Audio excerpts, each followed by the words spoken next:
as we've been going through your book, Unconditional Love Is, Appreciating Aspects of Life, as part of our discussion on aspects of love, there was one that I noticed and thought this is one I'd really like to add to the list of those we're going to discuss here, and that's health.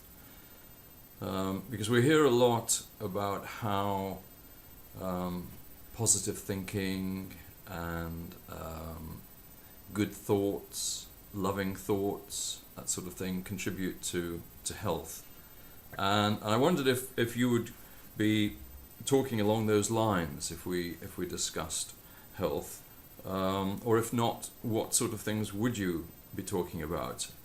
How would you connect health with unconditional love? So if we could do that today, what I'll do first of all is to read out the 3 paragraphs that you've written about it in the book, and let's see if we can pick up some thoughts to develop.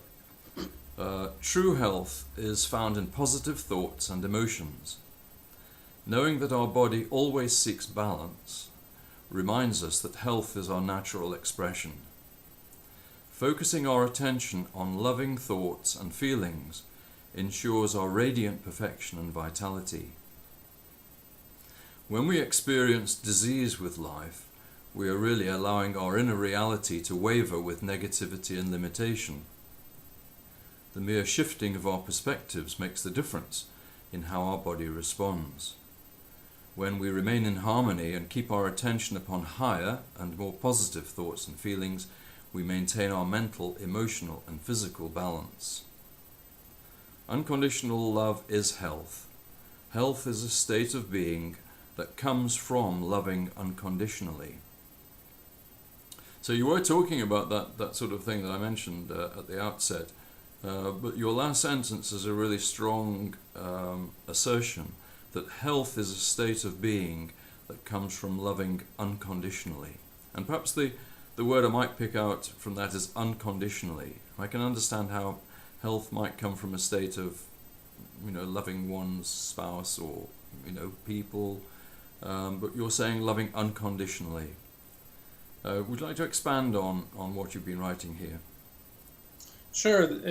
In the beginning of those 3 paragraphs, we talk about the notion that our health is a state of inner connection, that we're actually, in a way, looking at the fact that the body is always in balance.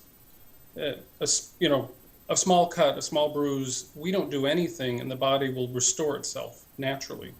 Of course, in the bigger cases, the bigger challenges, we often need external assistance, but what we're talking about is the overall general state of our physical well-being, which of course is also, health is just not tied to the individual physical body. It's health in the emotional body and in the mental body, and then that grander, bigger picture of the spiritual body. There's a natural state of balance. And when we move one side or the other out of balance, we tend to bring greater destruction, and we tend to talk that imbalance or label that imbalance stress. In a natural state, when we are flowing with energy, the body is simply efficient, the emotions are calm, and the mind is focused and quiescent. It's a quiet mind. When we are like that, everything works in harmony. And really in harmony with our overall spiritual well-being, if you want to use that very grand term. If we take any one of those bodies and we knock them out of balance through our focus, our attention, usually in the outer world, we create a dis-ease. We are out of ease with something that would normally be in balance. So that kind of becomes the beginning point of understanding how health relates to unconditional love. Because of course, as we've discussed before, unconditional love is without limits, without expectations. We simply are in a natural state of love. We are naturally in balance. Anything out of balance will create a dis-ease within ourselves. Now that can be mild as so far as something that is just, an occasional, very short-term temporary thing, or it can amount to something much grander over time, especially when we are truly out of balance and stay out of balance because we are holding on to something from our past, an attachment to an emotional experience And sometimes people are out of ease with themselves because they're fearful of the future. They're actually looking out and saying what's next, and so they create a stress inside. Well, think of it in terms of this kind of more general sense of stress, that whenever we create stress, we're recognizing on some level that we're out of balance, and the body responds to that.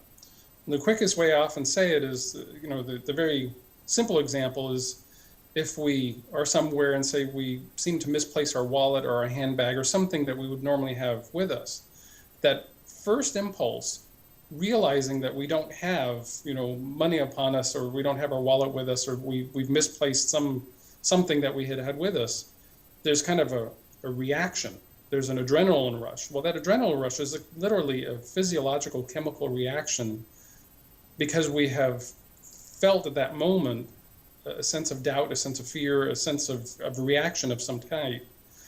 That chemical reaction floods our body, and it has its own interaction then. If we didn't have that type of experience, our body wouldn't create those types of chemicals and wouldn't have that kind of reaction. Well, people who are in a kind of a chronic state of stress, people that are constantly focused on fearful, doubtful, what we generally term negative thinking, things that are not uplifting, not empowering, that creates physical stress and emotional stress and mental stress. They're usually often very much combined. In fact, one will trigger the other to go into a greater state of imbalance.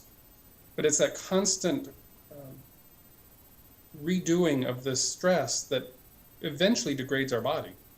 And certainly science and medical technology is finally beginning to acknowledge that stress is the leading cause of everything. And stress, really, when we take that bigger step back and that bigger observational view, we realize that stress is in some way either a mental reaction, an emotional reaction, or a physical reaction. And certainly we're looking at health as a much bigger picture of incorporating all of these, and not just simply gazing upon the physical body, although the physical body is where we generally reside and generally feel it first. We may not recognize our mental machinations of fear and doubt, or our thoughts that we constantly entertain that are fearful, or worry or guilt or shame.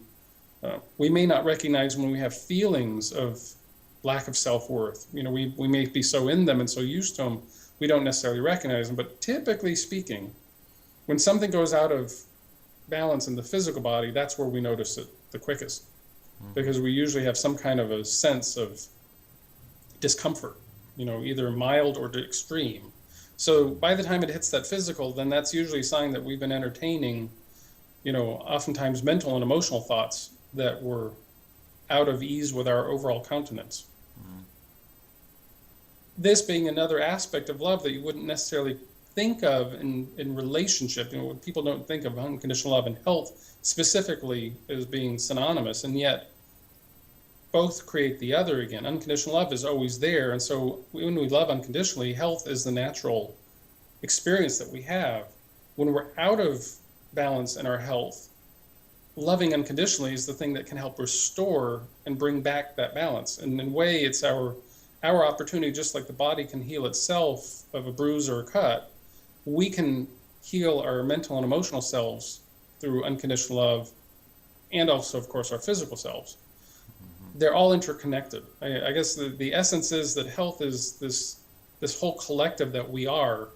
And when we use this as a part to say, okay, if I feel out of ease, if I feel that my health isn't optimal, unconditional love in its own right will help us restore that health.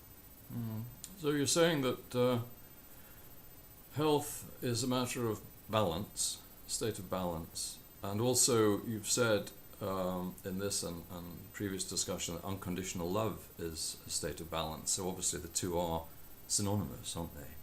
But what about positive stress in the sense of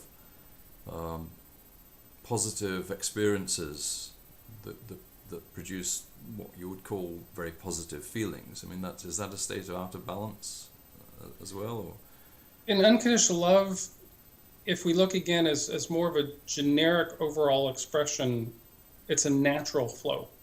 Love simply wishes to flow. And when our energy flows in positive ways in all directions, it expands love, it expands peace, it expands harmony, it expands joy. So when we're having joyful experiences in life, we're really not obstructing the flow. So that natural expression would be that, yes, there would be a movement and a flow in our body, as runners can attest to, that there are endorphins that get released at a certain point that actually is a positive chemical that actually creates a state of bliss and, its own version of euphoria, because we are literally in harmony with our joy. What we're speaking of is to help understand when we're out of joy, when we set up roadblocks, obstacles, things that somehow cause us to not be in a natural flowing state. We divert our energy, we stop our energy, we reverse our energy. That's when we experience the negative or the more detrimental diseases, the accidents, literally the experiences that come about as a result of the fact that we're not really in harmony, we're not really in joy. So absolutely there's a positive connotation, and yet the positive connotation is really when we're in balance. And in this case, again, as we've mentioned before, unconditional love isn't a state of imbalance in the sense that it's right in the middle of the good and bad or the light and dark. Unconditional love is a state of balance that incorporates the whole. So even when we have the disease, we can be in a state of love, and that love will help transmute and transform and bring back the natural state of overall physical, emotional, mental balance. And what we're looking at here is to say, how can we incorporate more love in our lives, therefore create more joy in our lives, expand this love and this joy, and then the natural, really don't even have to think about it, the natural byproduct is physical balance, emotional balance, and mental balance. And we can certainly take any one of these. If we feel one or more is out of balance, we can begin to look at them saying, how can I bring more love into my physical body? How can I bring more love and joy into my emotions? How can I bring more love into my thoughts? Without that, we are more or less unconscious of all the things that are going on, and we tend to take remedies for each one, but we don't really recognize the interconnectedness, that if we actually help bring balance to one, we're bringing balance to all. And again, somewhat typically generalizing, people have a tendency to often in their lifetime to be at more of an extreme in one or the other. So people who are in the business world, we call the type A personalities, highly focused, highly motivated. There's a positive aspect of that motivation.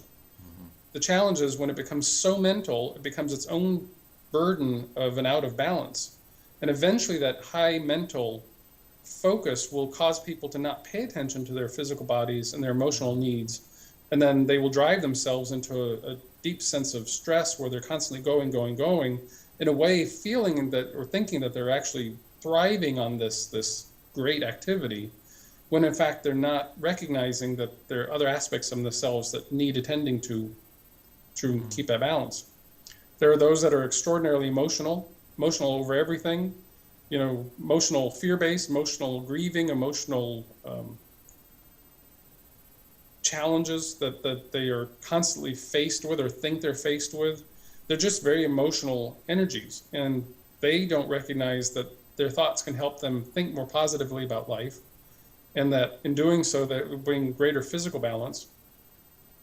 Emotional people, in not all instances, but we can often recognize emotional imbalance when people become quite heavy in their physical weight, because they're usually eating out of emotion, doing activity or not activity out of emotional responses. Generalizing, that's not an obvious every case instance, but there's often a lot of emotional energy in people that are overweight because they are usually not filled with a lot of self-esteem and self-worth. And so they pad themselves, kind of defend themselves with extra layers. People with physical challenges, they are often challenged on some physical level. They may or may not be recognizing their mental and emotional aspects.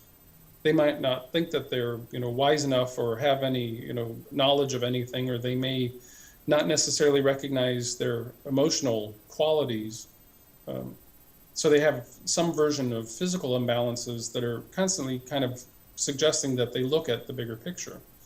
And naturally, I should obviously indicate that, what we're talking about is general systems of individuals in cultures and societies globally. We're not necessarily addressing the people who come born into a lifetime with, say, a physical disability, or someone who has, seemingly had an environmental stress or an activity or even an accident that has left them physically debilitated. Bringing balance in those situations are unique unto themselves, and yet health is still a state of being. Because we can see countless examples in this day and age of people who have overcome extraordinary circumstances where they have physical disabilities, and yet they are extraordinarily positive. They are outliving quite functioning lives in very beautiful ways, and they're great expressions of the fact that an imbalance in their physical their physical body didn't keep them from living a full life. It caused them to amplify the goodness and the other aspects that they had in order to bring greater balance to compensate for the physical disability. Same can be said, with mental and emotional. There are people who have overcome those imbalances and found ways to bring great strength in other aspects of their lives. So we talk in general terms because truly the greatest group of people don't experience those extremes. Mm-hmm. We don't deny that those extremes are there, and there's a value that goes on there because there's still a growth and an unconditional love that permeates in those extreme cases. What we're looking for is that the people that are living in relatively good physical shape, have a sense of recognition of their emotions and a sense of their mental capacities, that we can restore greater balance and stop being diseased. And that comes in various ways: eating differently, thinking differently, feeling differently, bringing more love, bringing more flow, bringing more natural acceptance brings more balance. And in that balance, everything connects to everything else, and then we also then have a different impact in the world around us. Mm-hmm. Mm. Well, in your book, you've got 63 different aspects of love. Would you say then that cultivating these aspects would have a beneficial effect on health specifically? Absolutely, in the sense that each one of them would appeal in one way or another to the four bodies. And we don't talk about the spiritual body as much. We're kind of seeing that spiritual body is the overall connection, the connecting piece that brings it all together. And yet, for many people, spirituality will often relate to their religious beliefs or their religious connections. And so one can actually look at, say, the idea of faith, and where we might look at that as a more practical aspect of the collective part of our physical, emotional, and mental well-being. Others would relegate faith, for example, in a more spiritual term, which is fine, because the idea is that when we have more faith in ourselves, more faith in the universe, we bring more of that energy together. I think health, for the majority of people, we tend to think of health almost strictly related to our physical body, because most people don't particularly perceive that they would have health issues in their emotions or health issues in their mind.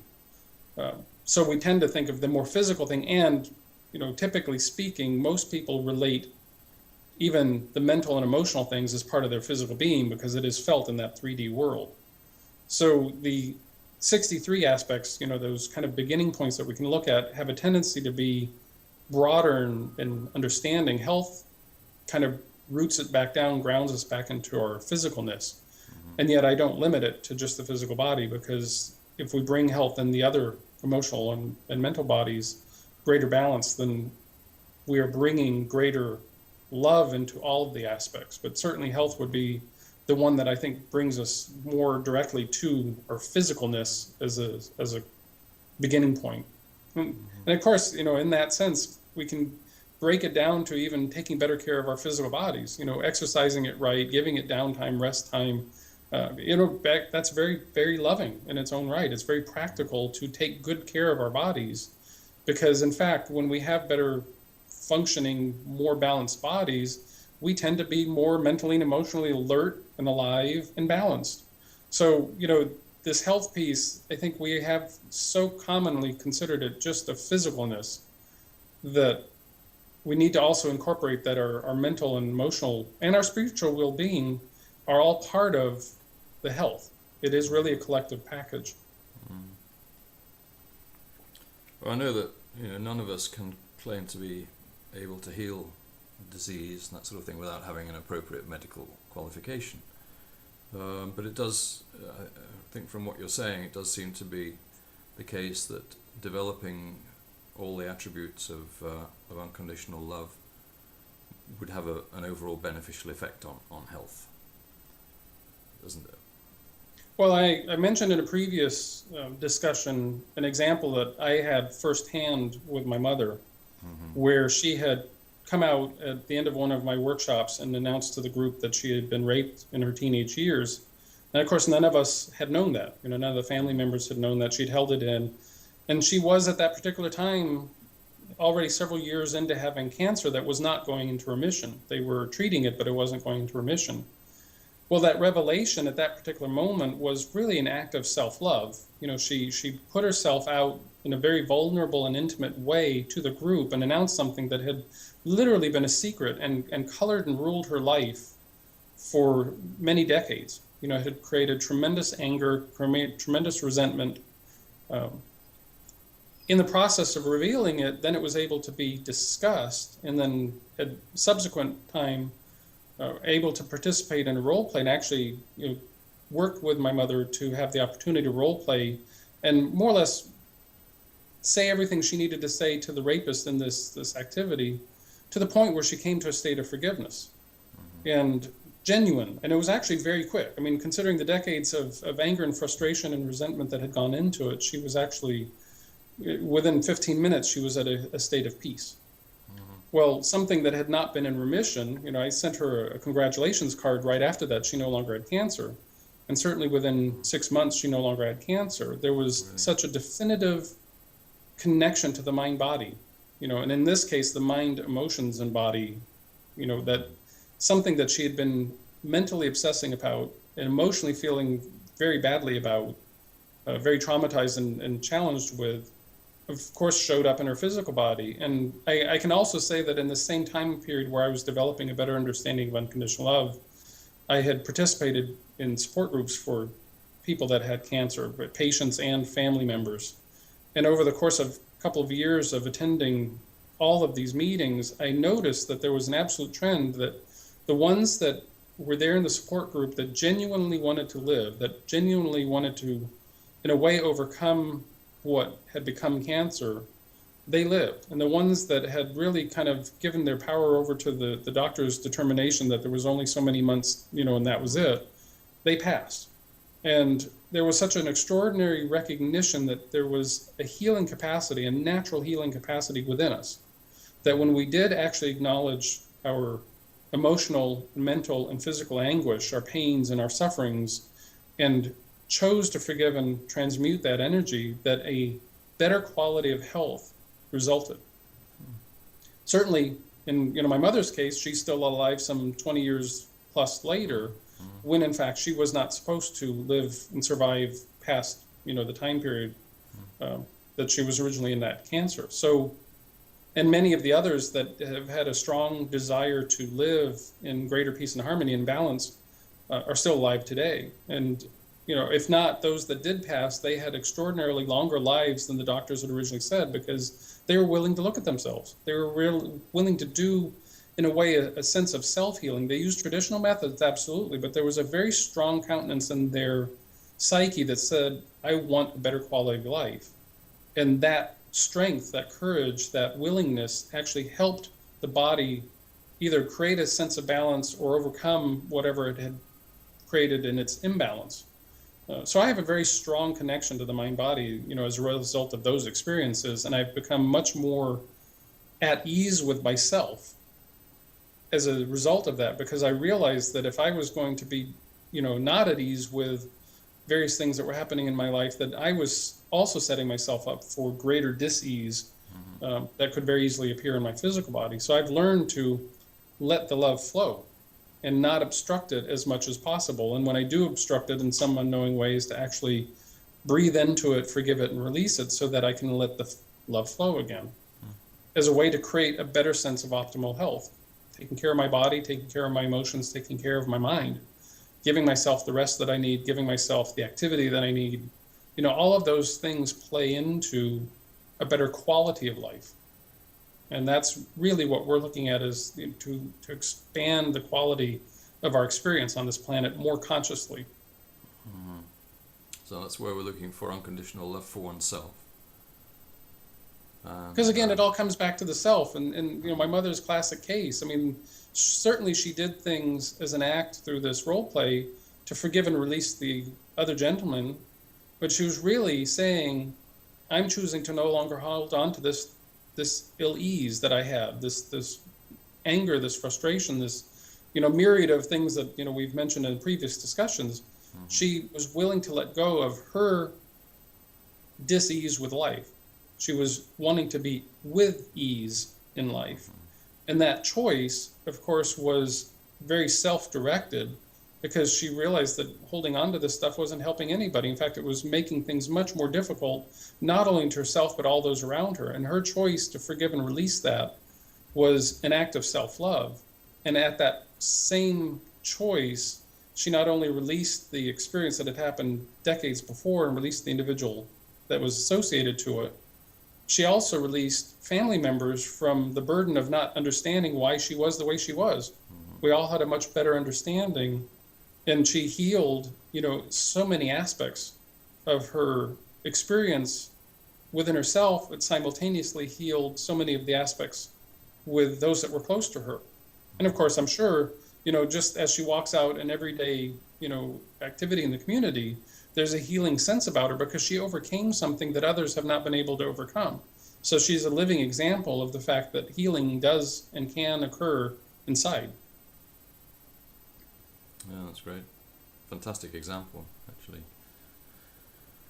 So we should stop taking the pills and work on ourselves. Well, do whatever one does, incorporate the physical, emotional, mental aspects of self. If one is going to use traditional methods, use them, but become more conscious of our role, our responsibility, how we've placed many of those challenges in our own world, and we can co-create health as a bridge, until we get to a point where we feel that we're at health. And at that point, we won't need the pills and we won't need the other remedies, because we're really healing the cause, the core, the root. So many of these pills and stuff just simply mask the effects, and we don't actually ever delve in and say, what of me is no longer in ease with life. And certainly in this day and time right now, there's extraordinary numbers of suggestions, environmental impacts, stresses that are going on constantly, that it really requires, if we want a quality of life, it really does require a more conscious involvement in all aspects. And it's not just enough to eat healthy if we don't have healthy thoughts and if we don't have healthy emotions. If we don't have a healthy sense of who we are, which is our spiritual essence, all of these things will create an imbalance, and they will all affect all the others. So, eating healthy is a great place to start. It's just not enough. We need to bring all of it into balance by healing it at its root cause, but simply loving ourselves and accepting ourselves. And of course, as we've said numerous times in all of these aspects, the moment we do that, we instantly begin to love and accept everyone and everything around us. So it's a beautiful circle of life. Yeah. All right. Thanks very much, Harold. Pleasure.